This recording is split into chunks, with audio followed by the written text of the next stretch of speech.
Anna Schubert, welcome to Cultural Attaché. Thank you for having me. So, the reason for our conversation is Ipsa Dixit at Long Beach Opera. And before we get into the opera itself, I know that you are a passionate advocate for new works and for contemporary classical music. What do you think are the greatest misconceptions about what new music is today? Well, I think one of the greatest misconceptions is that the audience won't understand it or won't respond to it, or especially that new audiences will not want to see it. Every time I do any new work, I have people come up to me afterward that say, "This was my first opera," or "This was my first time coming to see something like this. I didn't know opera could be like this," or "I didn't know that this kind of music existed." And they're always really excited, really just entranced by what they saw. And some of them are from the music world and some of them aren't. And it really is for everyone, the same way all music is for everyone. But I think there's this misconception, especially in the US, that like people just won't want to come see avant-garde things or atonal things or anything experimental, and that's just not it's not true in my experience. Do you think there's a little more acceptance of that in Los Angeles than there is in other cities in this country because of the support that new music gets from institutions like Long Beach Opera, like the Los Angeles Philharmonic, Los Angeles Chamber Orchestra, et cetera? Oh, I think definitely I mean, there's such a diverse spectrum here of sounds happening at all times. So I definitely think this is like a hub city for that kind of thing. And we have a lot to offer. So I think that's a big advantage that Los Angeles has. I can't speak to, I mean, I've performed a fair amount in New York, and like New York also has that, but I can't speak to many other cities in the US because I don't really know the scenes there. But I do know that LA has a lot going on, and a lot of people coming to see things. Um, Kate Soper's work has been performed here before. You have worked with Kate before on The Romance of the Rose. What do you most respond to in her work? Um, I think an advantage that Kate has as a composer is that she knows what she wants, and she's very exact about what what she writes and how she wants it in the score. So I think that can also be like a hard part of performing the works of other living composers who you might not get to have access to before you perform their works. It's just you have to kind of trust that like if it's not in there, then it's open to my interpretation.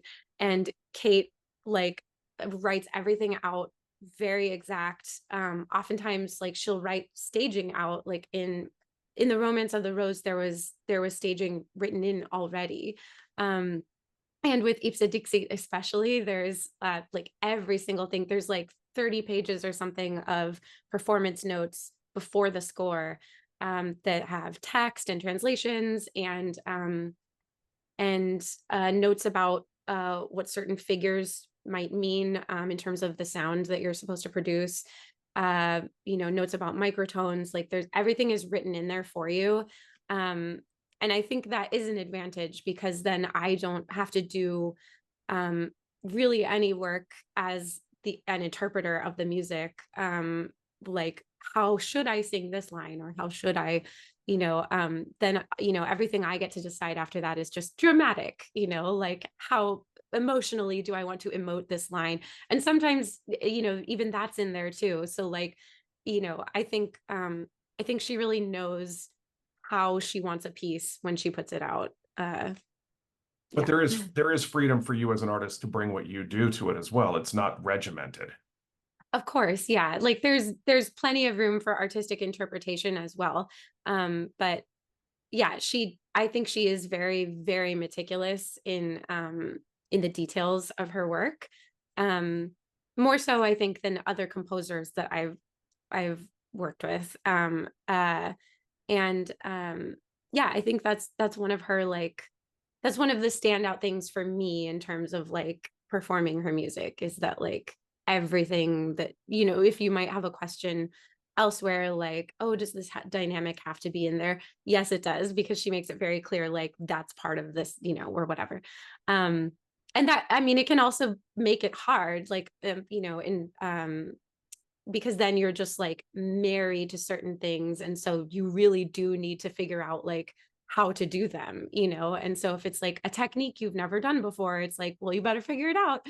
um, but um, but yeah, there is still room for like, there's plenty of room for like, how do I want my face to look, or how, like what kind of a forte do I want to make this? Like, it doesn't have to be the exact same as everyone else's or hers, because obviously she was the first one to perform this, and the person who most performs it.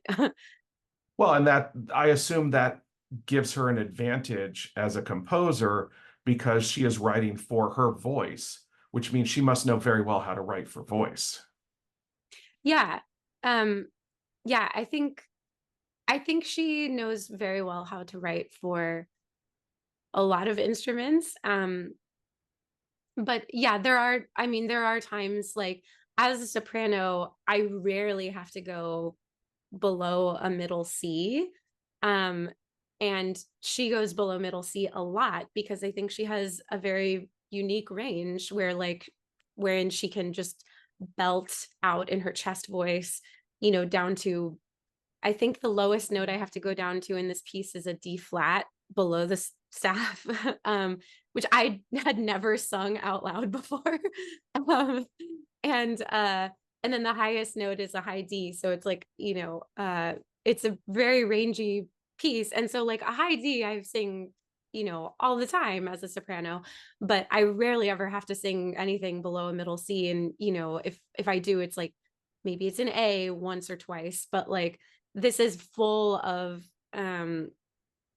notes down there, um, as well as notes way up here.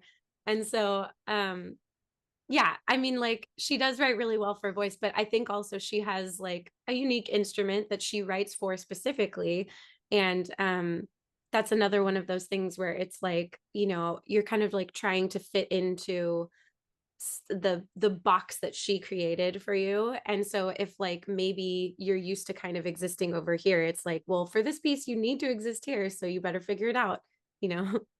And for people who don't know what you're talking about when you say you're going from the D flat below middle C, we're talking a half step away from a full octave below, full Yeah.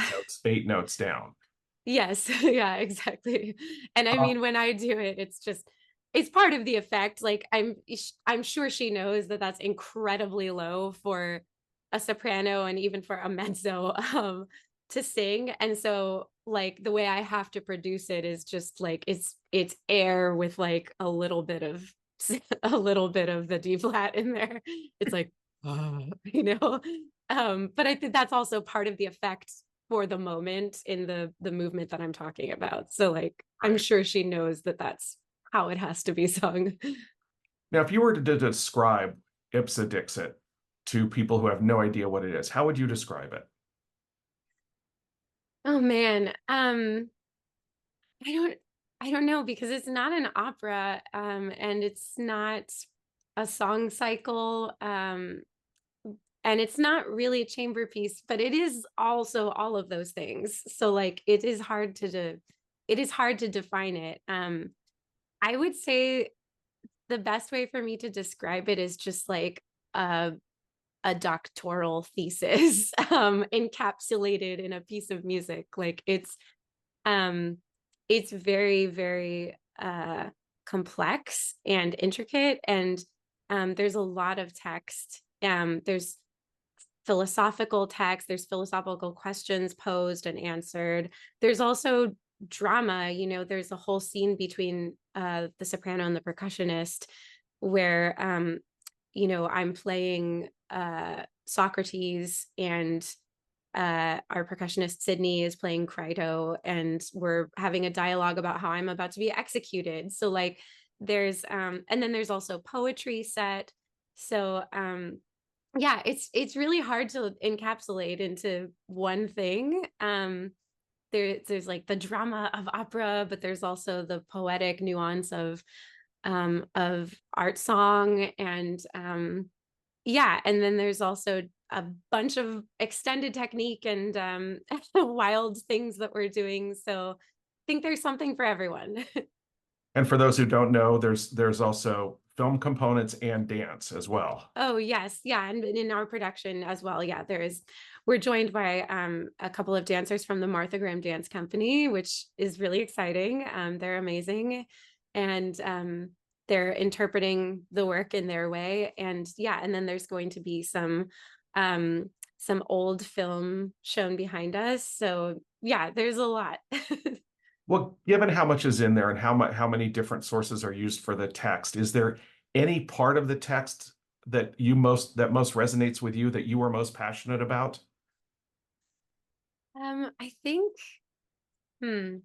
I the metaphysics movement, which is movement 5 of the whole piece, it it has this, it's this whole existential question where she's talking about like uh what is matter, and what is existence really, and in her live performance from 2016, I think, that you can find on YouTube, there's this, it's the only part of the piece where I get a break as the singer, where the instrumentalists just take over for a few pages, and the stage kind of went black, and they had kind of stars just projected onto the stage, and it's just this very kind of, it's eerie, but it's also calming in a way, the sounds that the instrumentalists are making, and it really puts you in that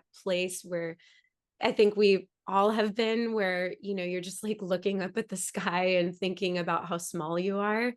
um I think that movement is really cool for that. And then movement 2, there's this whole duet between the soprano and the flutist, where we're talking about anger, and like when someone's angry with you, and how that feels, and how the confusion between your head and your heart.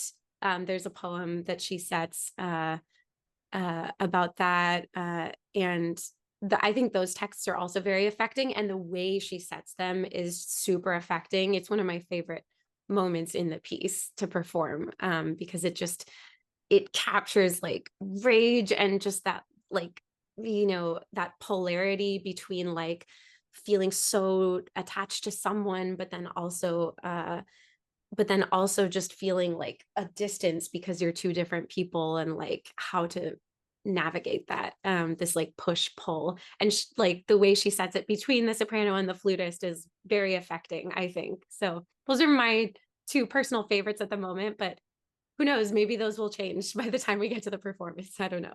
Or by the time you finish the performances? Yeah, exactly.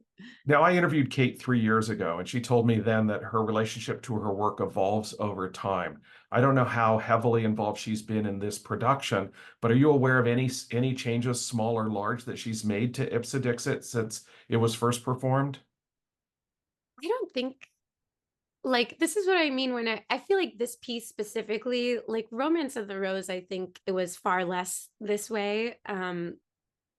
It was, yeah, it was much more what I would expect, like going into an opera. Like everything was written in, but there was also like so much room to play. This one was just like the most meticulously marked score I've ever seen.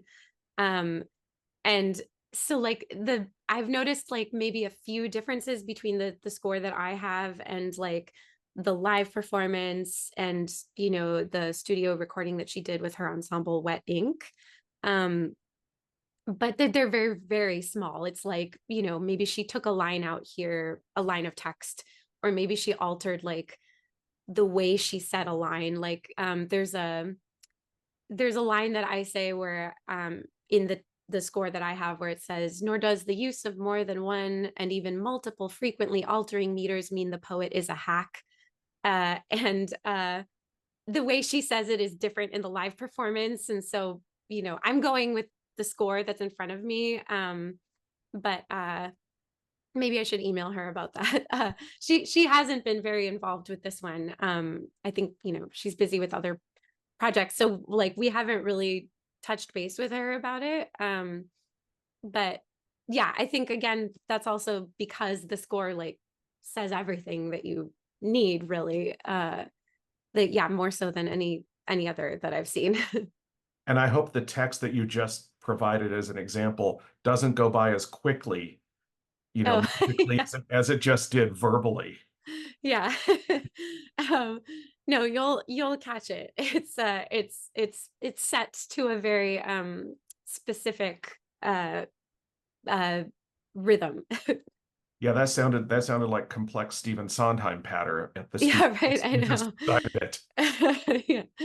Yeah. This is not your first collaboration with Long Beach Opera, nor is it your first collaboration with James Dara, who I think likes being in the best possible way a disruptor, but only in the sense of Yes. moving the art form forward.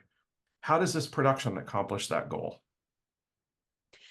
I think this accomplishes it by I mean, there's the simple fact of like this is an opera company and this is a very non-traditional performance for an opera company to offer.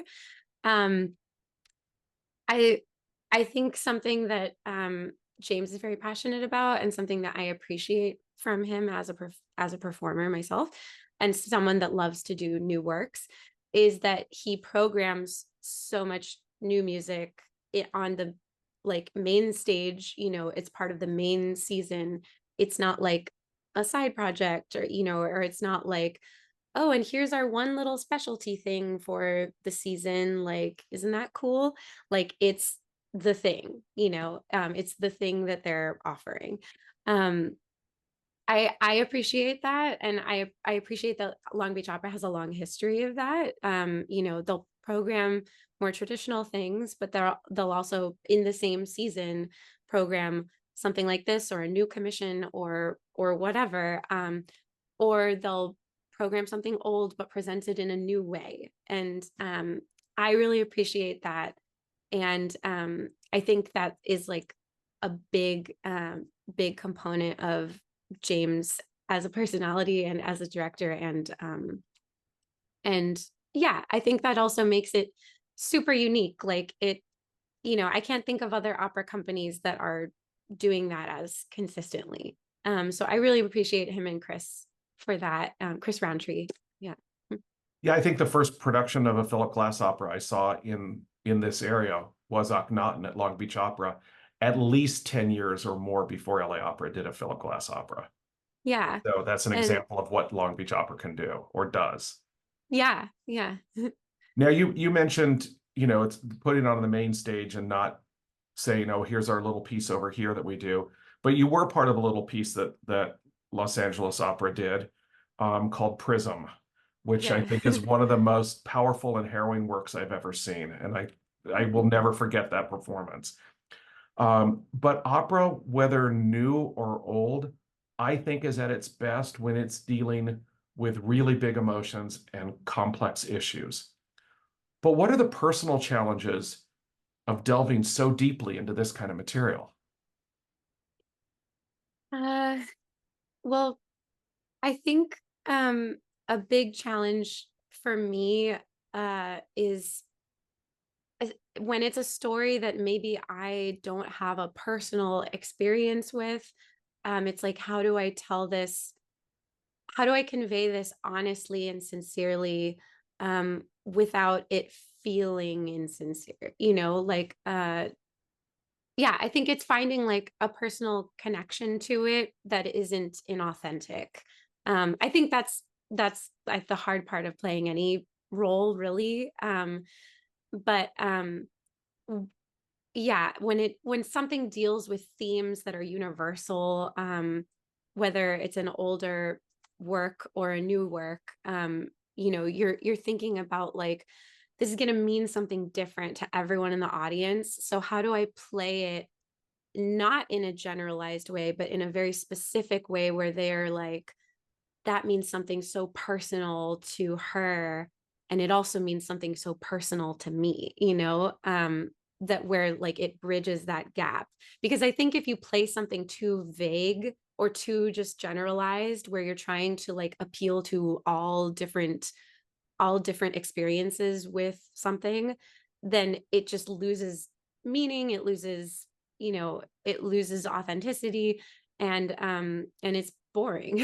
But if you find that very, very specific thing for you and you just like zone in on that, um, I think that's when people are really affected. So yeah, I think that's a challenge. I think the challenge with Ipsa Dixit specifically is because a lot of the text is about just a kind of general question: what is art? Or like um, rhetoric, like how do we use rhetoric to appeal to the masses or to bridge differing viewpoints, like it's all very kind of, it can be like a big general idea. And so we're trying to like find those moments where we can hone in and make it about something specific. And I know the dancers probably are as well. So yeah. But I mean, I guess I was also asking, when you're dealing with really intense material, how do you protect yourself emotionally? How do when you're Oh, assuming, because Prism is a very dark work. I mean, yes. Electra is a dark work. Norma is, I mean, you can go down a whole list of really dark roles. Um, but when you're taking on the weight of those roles, how do you protect yourself emotionally so that you can leave that role behind when you're off the stage? Wow. Yeah, I think for for me that's always been about like having some kind of balance where I know with Prism it just weighed so heavily on me while we were rehearsing it. I mean, how could it not? Like it's something that, I'm sure every person has some kind of connection to, um, especially women. And so uh yeah, I remember getting out of those rehearsals and just because when we first rehearsed for that it was in New York, and so I was out of my home, obviously. Um, and I remember we would get out of rehearsals and I just didn't want to talk about the rehearsals. I didn't want to talk about the work. I just wanted, like, I'm going to go to a museum or I'm going to go out for a drink and let's talk about other things. I don't want to talk about like, you know, more of like, I want to leave it in the room. Um, so I think that really helped. But I mean, there are also just days where like it just gets in there and you have to like, you know, go cry in your shower or something. And I had plenty of those as well. I think I have probably one of those days with every piece that I do, even comedies, because maybe you're just stressed out about the memorization or how it's going or whatever. And so when I'm here in my home, obviously, I'm rehearsing pieces like that, it helps me to just know that like, okay, you're gonna go home and like you're just gonna be like regular old Anna and not musician Anna. Like you're off the clock, I think keeping hours like that, like where like your time at home is your own and it's not um like the weeks leading up to this, I was just rehearsing by myself at home as much as I could. And now that we're in rehearsals, I'm trying to keep my home a much more sterile place where I'm like, okay, I'm done rehearsing for the day. I'm going to go home and do dishes and make food for myself and see my family and take my dog on a walk, like having that I think helps keep things in their it helps compartmentalize. Well, and anyone who has a dog knows that taking a dog out for a walk comes with an app that sort of reduces it all to the base level, which is picking up after your dog. Oh yes. Yeah, nothing That's humbles you like that. exactly. When I spoke to Kate, she told me that she hopes that one of the reasons her stuff is sticking around is because it's just really challenging and interesting and a fun experience for the performers. Is this work fun to do? And if so, why? I'm gonna be honest, this is one of the hardest things I've ever put together. Um, and I was actually going to send her an email today saying as much. Memorization wise, it's definitely the hardest thing I've ever had to memorize. But like in that, I mean, I think like all new music, like it's more challenging than we're used to when you're only studying super tonal, melodic, beautiful, like romantic things in school.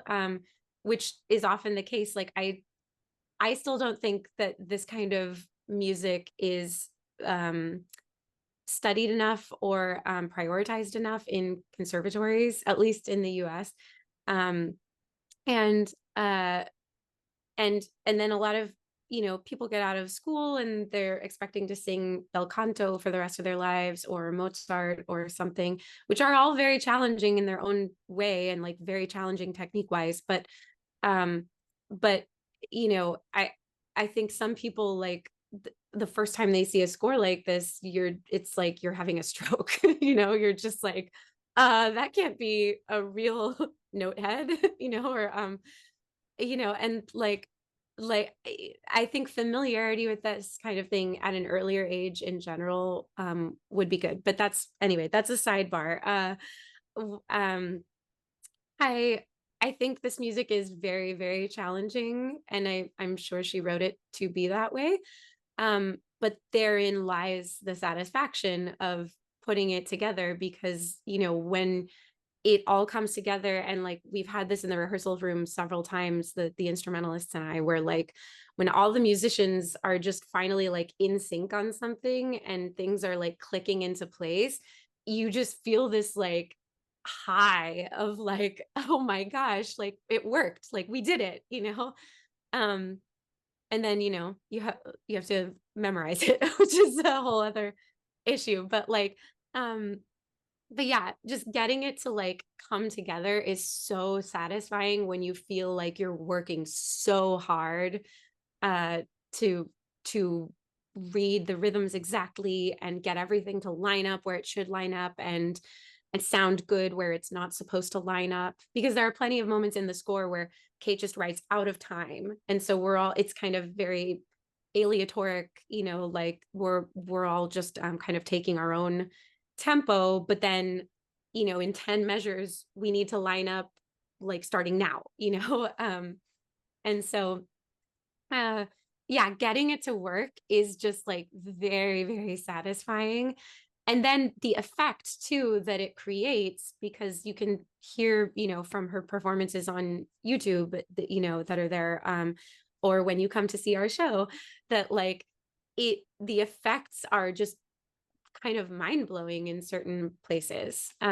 So yeah, it is. I think she's right about that like because it is challenging, that's one of the reasons that it's had a long life, because people, everyone wants to climb that mountain, right? When you see something difficult, you're just like, well, I want to show people I can do that, Well, there are people who choose to take tunnels. Um, True. we Or don't have to talk horses, about or that. Yeah, yeah. exactly. Now, we alluded to the fact that there's a film component to this, and that's Carl Theodor Dreyer's silent film, The Passion of Joan of Arc, which is Yeah. manipulated for this production. He is quoted as having said, "There is no greater experience in a studio than to witness the expression of a sensitive face under the mysterious power of inspiration, to see it animated from inside and turning into poetry." How does the mysterious power of inspiration work in your life, both professionally and personally? Wow. The mysterious power of inspiration. I mean, it's still mysterious to me in a lot of ways. Like I find inspiration strikes me at all those inconvenient times where it strikes other people when I'm trying to fall asleep at night, most specifically.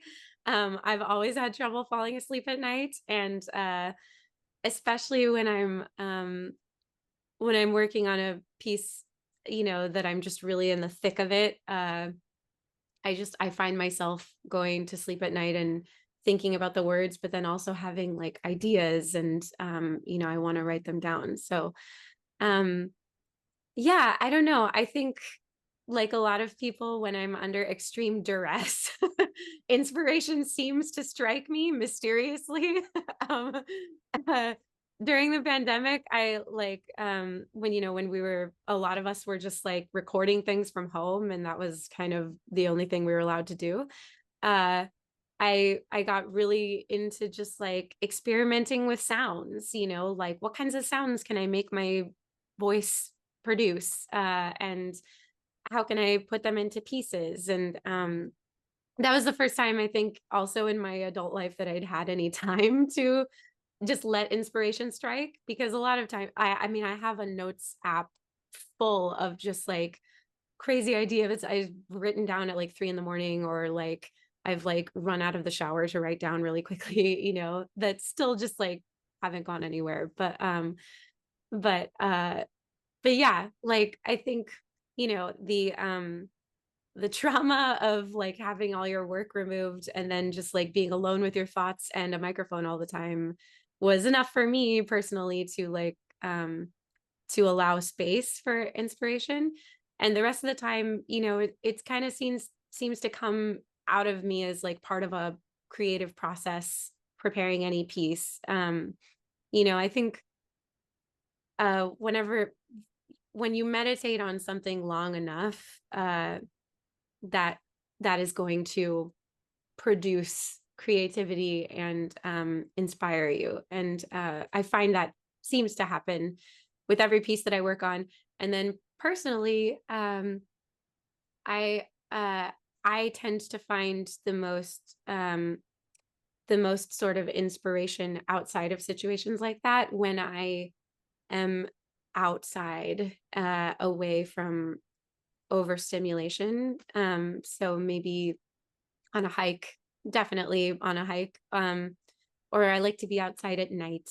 And, as I said earlier in the interview, that piece metaphysics, like I, I can't count the number of times I've just gone on night walks by myself, and listened to music that I love. And just, you have just like a whole universe swirling around in there because, you've been able to just block out all the extraneous noise uh and sights and just like kind of have this this stillness in there. So that I think that is when I find my mysterious inspiration also strikes.